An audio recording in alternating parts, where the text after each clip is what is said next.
بص يا دنايا، بص يا حبيبي، اسمعني يا حمادة منك ليه. احنا داخلين على صيف، وصيف يعني موسم. انسى جو الطلع خالص، طلعه كده من دماغك، وانسى جو نهر النيل والصحون والقرف ده. المية عندنا لونها اخضر، حسك عين امك اشوفها بني او بيضة. انت مش جاي تحلل عندنا، ولا هو حمام امك. مش كل لما تتزنق تقوم عامل امك تقول لك اجري يا واد على الميه، تقوم جاي جري على الميه تلاقي البتاع عايمه على وش الميه. مش اصليه اهي هدومك، خياراتك تفضل عليك ما تتقلعش خالص، ما تنزليش الميه بهدومك كلها كامله، وتطلع بره تمشي على اسفلت بغياراتك او تمشي شلبوطه، تمشي بغياراتك كده تقعد تلق عليك. انت لا مفكر نفسك موديل تبع شركه كوتونيل؟ كوتونيل عليك وعلى اللي جابك. ايه الرجاله دي؟ تبقى الستات كده رايحه جايه شايفاك وانت عمال تنقي كده، ده انت تبقى عايز تضرب على البله. طب اقول لامك ما تغسلش الصحون في البحر، ولا تحط رمله فيها وتقعد تلعب وترمي الزباله في الرمله او في البحر. انت مفكره ان الرمله دي تبقى كيس رقصه، والبحر ده ايه مقلب زباله تبقى اونكس؟ وعلى فكره عندنا الاناديل عندنا صايعه قوي.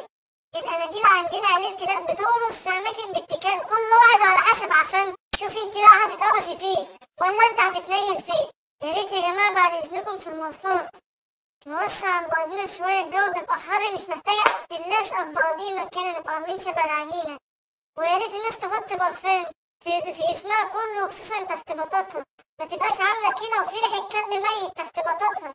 الناس بتبقى من كتر اللزقة المناخير داخلة في الباط. ذنبنا احنا ايه بنموت؟ في ناس تحتيك بتموت يا متخلف.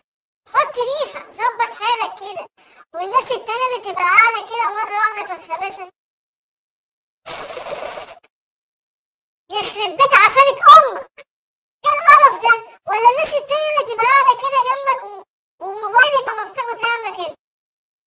طب انت بتبص على ايه؟ طب انت مالك انت امال اللي انا بعمله في تليفوني؟ هو تليفونك ولا تليفون؟ ولا انا مأجره منك نص ساعة سايبك البطاقة؟ عارفين ان الجو حر، وعارفين ان معاليك بتبقى مش طايق هدومك خالص، بس مش معنى كده انك انت تمشي صربوطة كده، ولا تمشي بشورت بس هواي معفن جابه المنشية ب5 جنيه من على الرصيف تبقى انت فرحان لي بيه. في حريم رايحة جاية، في ستات، في ناس كبيرة.